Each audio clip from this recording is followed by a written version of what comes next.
ba guys? Bung luas mereka hadi waktu bawa ada kita taman. Ato ni kan doon maginasari lang sa karon kay naginasari mas malag.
Finally guys, narita karon sa kadaatan.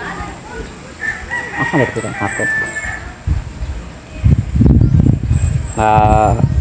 Baya ba ni or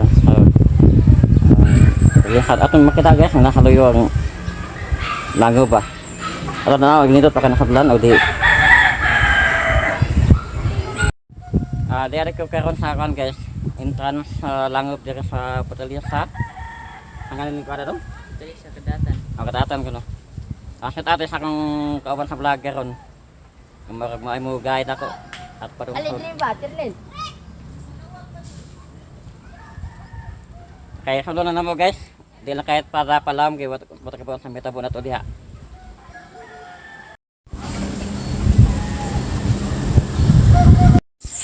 Okay. Nata karon guys kedalaman sa langob. Ato maninaw diri nga dako-dako gyud na sa langob ba.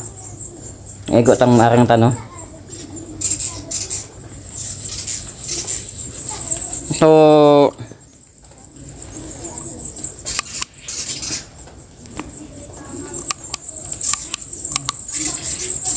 nari sa kan day guys, basta sa bahan guys no. Nga langob. So, bago na ito ng discover, nagyas sa pag-guide sa mga daga din, you know. So, makita guys, itong mga mga phosphate yan, magagamit natin yan pangabuno ng mga halaman natin.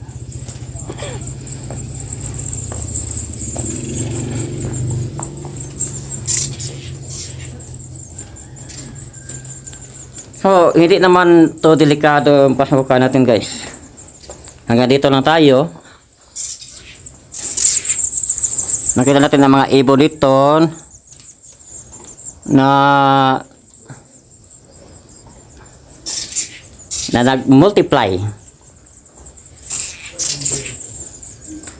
Ganito kalawak guys ang kuweba na to na pinagmumugaran ng mga ibon.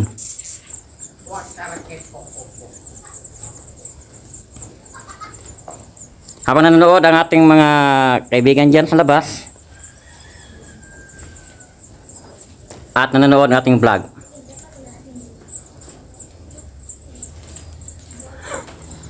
hindi naman ito masyado malayo sa daan.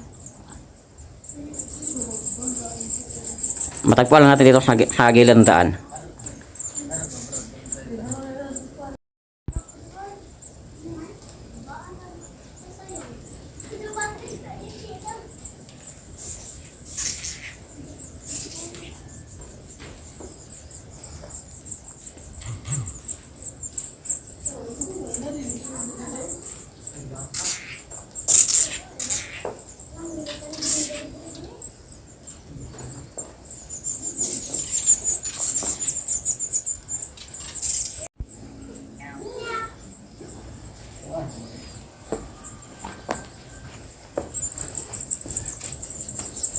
Ano ba natin maayos guys, yung kuweba na to.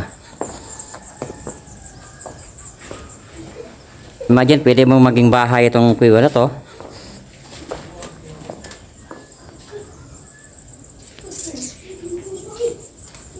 At hindi naman delikadong pasukan.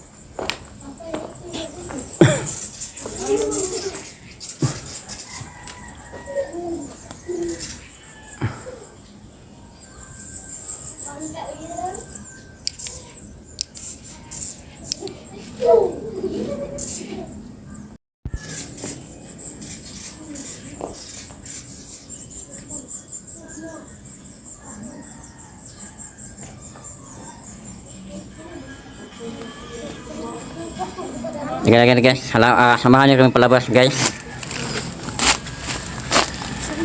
At kasama ng mga batang yan.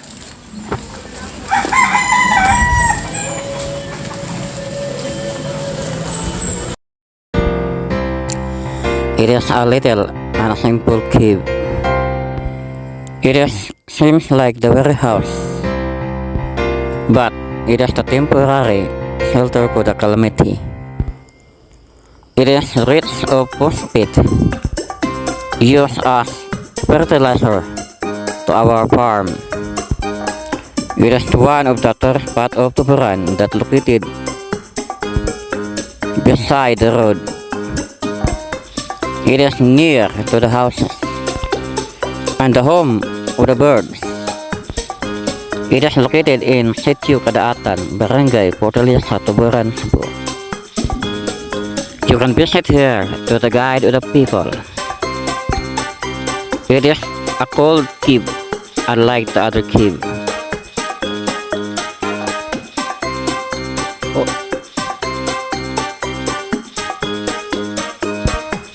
Also, it seems like a tunnel. During the war,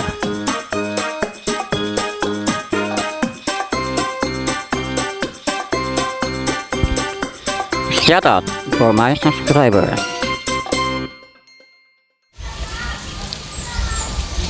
Welcome back to my YouTube channel guys. So to the guide of the people na mapuntahan ko itong Kadaatan Cave or Portaliasa Cave. Nandun lang, maliit lang siya, kaso hindi naman kaganda tulad ng ibang mga kuweba natin guys. Pero safe naman siya, safe naman dyan, safe naman tayo pumasok dyan. At kakita na natin ang yung mga ibon na naninirahan sa Kadaatan Cave. Salamat sa pag-guide sa mga taga rito guys. Kita natin sa ating background, talikuran. At salamat naman sa patanggap nila sa akin dito bilang bisita. So guys, hanggang sa susunod natin yung vlog. Till next vlog in our YouTube channel. Sana lagi kayo mas bye-bye sa aking mga video at lagi nyo panoorin ang aking mga nakakatakot na karanasan na mag-isa lang na pumasok sa ganitong mga kuweba.